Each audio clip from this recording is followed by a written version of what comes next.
প্রিয় ছাত্রছাত্রীরা, সোমনাথদার কোচিং সেন্টারে তোমাদের সবাইকে স্বাগত। আজকের ভিডিওতে থাকছে class 12 third semester ABTA semester 3 higher secondary test paper 2025-26। আজকে আমরা দেখো ইতিহাসের প্রথম সেট হচ্ছে এসি 5 সম্পূর্ণ উত্তর নিয়ে আলোচনা করব।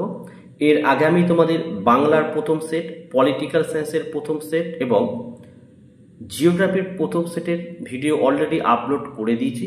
তোমরা প্রত্যেকে ভিডিও সেকশনে গিয়ে দেখে নাও।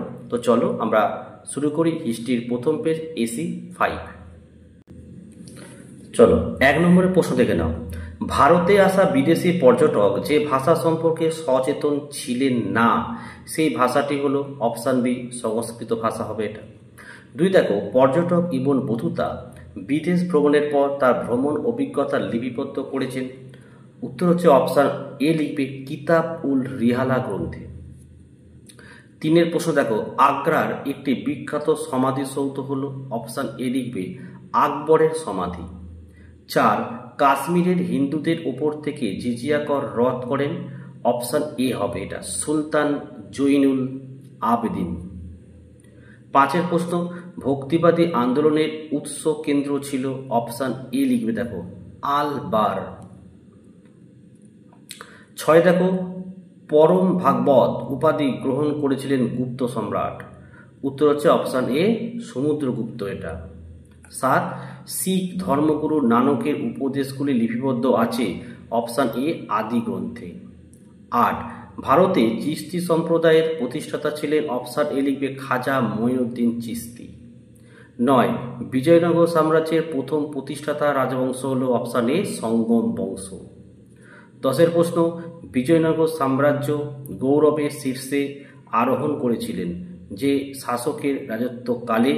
তিনি হলেন অপশান এ রাজা কৃষ্ণদেব রায়। চলো 11 নম্বরের প্রশ্ন দেখো, বানিহাটি যুদ্ধ সংগঠিত হয় অপশান এ 1565 খ্রিস্টাব্দে। 12 আমুক্ত মাল্যদা গ্রন্থটি হলো অপশান এ তেলেগু সাহিত্য। 13 দেখে নাও, আহম্মদনগর মুঘল সাম্রাজ্যের অন্তর্ভুক্ত হয়েছিল অপশান এ 1636 খ্রিস্টাব্দে।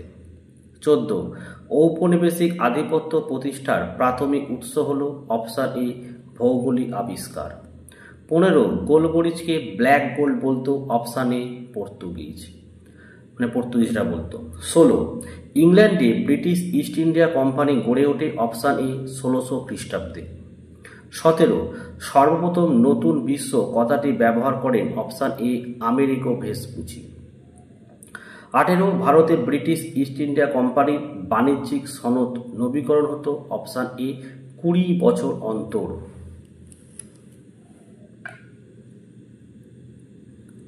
আচ্ছা, আমাদের নেক্সট প্রশ্ন 19 দেখো, ভারতে লৌহ ইস্পাত শিল্পের প্রসারের সাথে যে শিল্পপতির নাম যুক্ত তিনি হলেন অপশান এ জামশেদজি টাটা।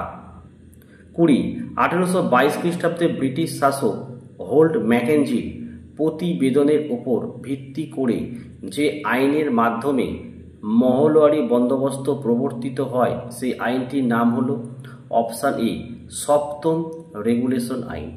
তাহলে এটা বিভাগ কয়ের 20টি যে প্রশ্ন ছিল সোজা একদম এমসিকিউ, কিন্তু তোমাদের মাথায় রাখতে হবে টেক্সট বুক খুঁটিয়ে খুঁটিয়ে না পড়লে কিন্তু এই ধরনের প্রশ্নের উত্তর তোমরা কিন্তু শুধু কোনো সহায়িকা বই বা কোনো নোট বা প্রশ্ন উত্তরের বই পড়ে কিন্তু পারবে না। টেক্সট বুক খুঁটিয়ে খুঁটিয়ে পড়তে হবে, তবে কিন্তু এই ধরনের প্রশ্ন উত্তরের সমাধান তোমরা করতে পারবে। বিভাগ খ দেখো, এই বিভাগ খয় কিন্তু প্রশ্নগুলো আরও কিন্তু একটু ক্রিটিক্যাল ধরনের, ভালো করে প্র্যাকটিস করতে হবে, নাহলে কিন্তু এগুলো একটু তোমাদের কাছে কঠিন মনে হবে। ঠিক আছে, চলো। আচ্ছা, আমরা প্রথমে দেখে নিই এখানে শূন্যস্থান দিয়েছে কিছু। 21 প্রশ্ন বলছে উত্তর ও মধ্য ভারতের পণ্ডিতরা লেখার জন্য ব্যবহার করেন ড্যাশ, অপরদিকে দক্ষিণ ভারতের পণ্ডিতরা লেখার জন্য ব্যবহার করেন ড্যাশ।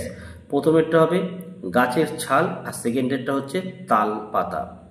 22 ড্যাশ সাহসিকতার সাথে মুঘল আক্রমণ প্রতিহত করেন। বীরত্ব ও সাহসিকতার জন্য তিনি ড্যাশ নামে প্রশংসা লাভ করেন। প্রথমের উত্তরটা হবে চাঁদ বিবি আর তারপরে উত্তর হবে চাঁদ সুলতানা। চলো 23-এর প্রশ্ন, বার্নিয়ে ভারতে ছিলেন, উত্তর হচ্ছে অপশান এ করবে 7 বছর। 24 ড্যাশ ইংরেজদের সাথে ড্যাশ সন্ধি স্বাক্ষর করেন, উত্তর হচ্ছে অপশান এ সিরাজ ইংরেজদের সাথে আলীনগর সন্ধি স্বাক্ষর করেন। 25 দেখে নাও, ভারতে আমলাতন্ত্রের প্রবর্তক ছিলেন ড্যাশ, তার হাত দিয়ে ড্যাশের সূচনা হয়, উত্তর হচ্ছে অপশান এ লর্ড কর্নওয়ালিস, আর সেকেন্ডটা হবে ইন্ডিয়ান সিভিল সার্ভিস। আচ্ছা 26-এর প্রশ্ন, স্তম্ভ দুটির মধ্যে ভারসাম্য বজায় রেখে বিকল্পগুলি থেকে সঠিক উত্তরটি নির্বাচন করো। ঠিক আছে, দেখো লর্ড উইলিয়াম বেন্টিং, এটা হচ্ছে বিয়েরটা হবে টি কমিটি। 1861 খ্রিস্টাব্দ, ডি হবে পুলিশ আইন। মার্কিন যুক্তরাষ্ট্র অপশান এ হবে ন্যাটো। ডি দেখে নাও পরাগল খাঁ, এটা হচ্ছে সি মহাভারত। তাহলে সঠিক অ্যান্সার দেখো এক একটা হচ্ছে সঠিক অ্যান্সার। নেক্সট চলে আসো আমাদের 27, স্তম্ভ দুটি মিলিয়ে সঠিক উত্তরের বিকল্প বাছাই করো। দেখো এ নিজামউদ্দিন আউলিয়া, এটা হবে সি একটা জিয়াউদ্দিন বরণী। তাহলে বিজয়নগর সাম্রাজ্য, ডি হবে বরাহ। সি দেখো Vasco da Gama, option A Calicut বন্দরে প্রথম নিয়ে এসেছিলেন। ডি দেখো George Barlow, option B Cornwallis code. ঠিক আছে, এটা সঠিক অ্যান্সার। দেখো এই যে এক একটা হচ্ছে আমাদের একদম সঠিক অ্যান্সার। চলো 28-এর প্রশ্ন দেখো, বিবৃতি কারণ সংক্রান্ত প্রশ্ন। 28-এর প্রথমে দেখো এটা বুঝে বুঝে তোমাদের পড়তে হবে কিন্তু। হ্যাঁ, বিবৃতি কি বলেছে, যে বিবৃতি বলেছে যে নিম্নলিখিত দুটি বক্তব্যের মধ্যে একটি হলো বিবৃতি এবং অপরটি হলো কারণ। আর দেওয়া আছে দুটি বক্তব্য বিচার করে সঠিক উত্তরটি নির্বাচন করতে হবে। বিবৃতির কি বলেছে, ভারতের গভর্নর জেনারেল লর্ড রিপন মনে করতেন যে ভারতীয়দের প্রশাসন থেকে যদি সরিয়ে রাখা যায় তার ফলস্বরূপ ব্রিটিশ সাম্রাজ্যের বিপদ ঘনীভূত হতে পারে। এটা সঠিকই অ্যান্সার। আর কারণ কি বলেছে, শিক্ষিত ভারতীয়দের মধ্যে চরম অসন্তোষ দেখা দেবে, সেই জন্য তিনি ইংল্যান্ডের মতো ভারতেও পরীক্ষা গ্রহণের পক্ষপাতী ছিলেন। এটাও কিন্তু সঠিক। কিন্তু দেখো এই দুটি যে প্রশ্ন, যখন এখানে অপশান বি সঠিক অ্যান্সার, দেখো এ এবং আর উভয় সঠিক। আর মানে বিবৃতি আর এই যে কারণটা, এর সঠিক কারণ কিন্তু নয়। ঠিক আছে, তাহলে অপশান বি হলো এর সঠিক অ্যান্সার। নেক্সট দেখো 29, নিম্নলিখিত দুটি বক্তব্যের মধ্যে একটি হলো একই। বেশ চলে আসা পরে রয়েছে।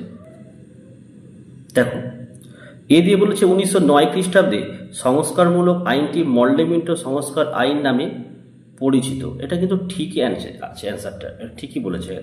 আর কারণে কি বলেছে, 1909 খ্রিস্টাব্দে ব্রিটিশ পার্লামেন্টে যে ভারতীয় পরিষদ আইনটি প্রণীত হয়েছিল সেখানে ভারত সচিব লর্ড মল্ডে এবং ভাইসরয় লর্ড মিন্টো মুখ্য ভূমিকা পালন করেছিল। এটা কিন্তু ভুল রয়েছে। তাহলে অপশন সি এ সঠিক কিন্তু আর ভুল।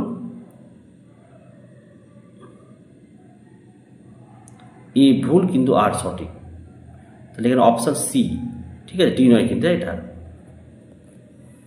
30-এর দাগের যে প্রশ্নটি রয়েছে এখানে বলেছে দ্বিতীয় বিশ্বযুদ্ধের পর পশ্চিম ইউরোপের দেশগুলির অর্থনীতি দুর্বল হয়ে পড়লেও মার্কিন অর্থনীতি ছিল যথেষ্ট সমৃদ্ধশালী। এটা কিন্তু সঠিক।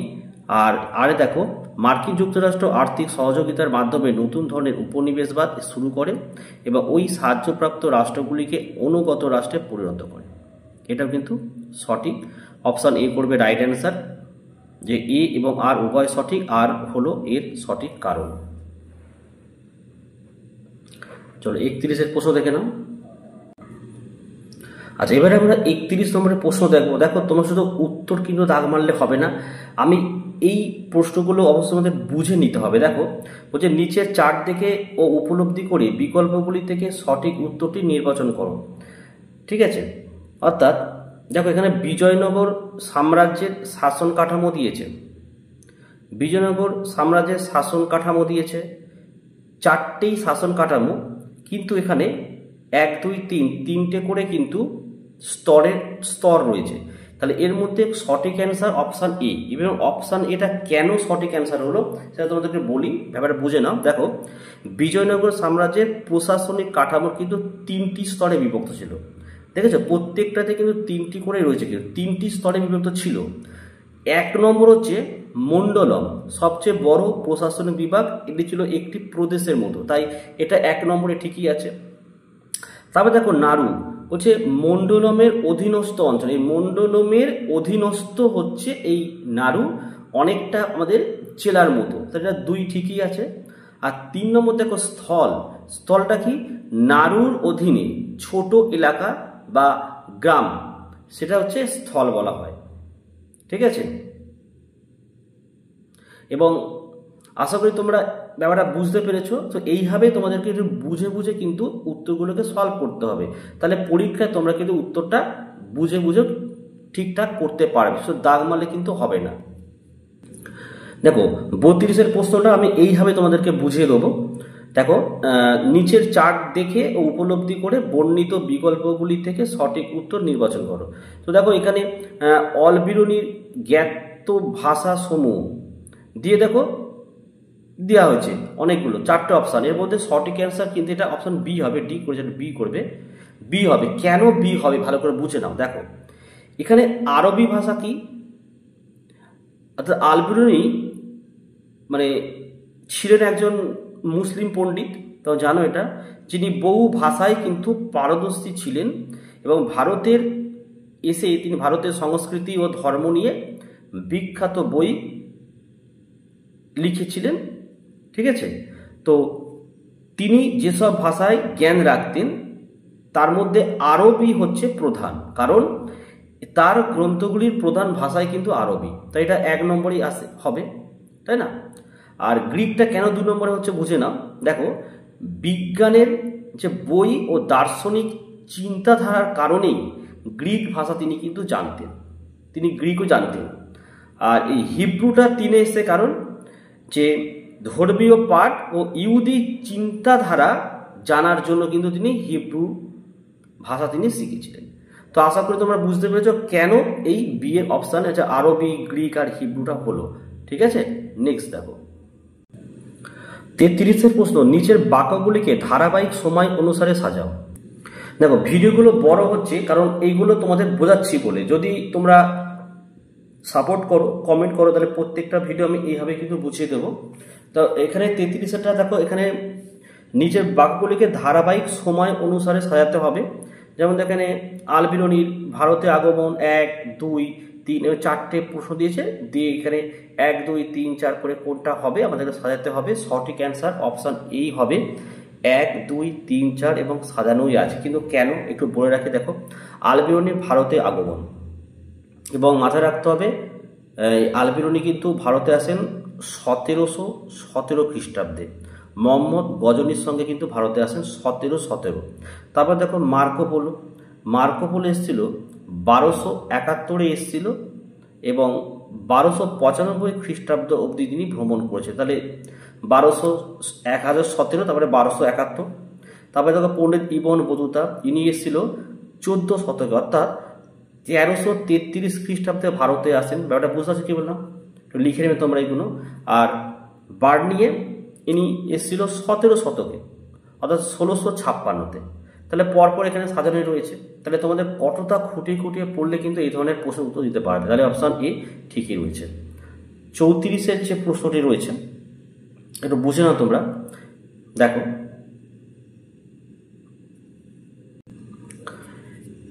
এখানেও দেখো প্রথমে পলাশি যুদ্ধ দিয়েছে, তবে ফারুক শেরের আদেশনামা, ইংরেজ কোম্পানির বাংলা সুবায় দেওয়ানি লাভ, কাটোয়া গিরিয়া উদয়না যুদ্ধ। এখানে সঠিক অ্যান্সার অপশান এ হবে, কিন্তু উত্তরটি একটু ভুল রয়েছে। প্রথমে 2 হবে, তারপরে 1 হবে, তারপরে 4 হবে, তারপরে 3 হবে, আর বাকি অপশানগুলো এরকমই নেই। কিন্তু এটা সঠিক যদি চাও তোমরা উত্তরটা এরকম করে নেবে। ঠিক আছে, কেন বলি দেখো, এই যে প্রথমে দেখো কি আছে, পলাশির যুদ্ধ, আর সবার প্রথমে দেখো এইটা হবে যে ফারুক সিয়ারের আদেশনামা, সালটা কিন্তু ছিল 1756, বা এটা বুঝে রাখো 1756, ঠিক আছে।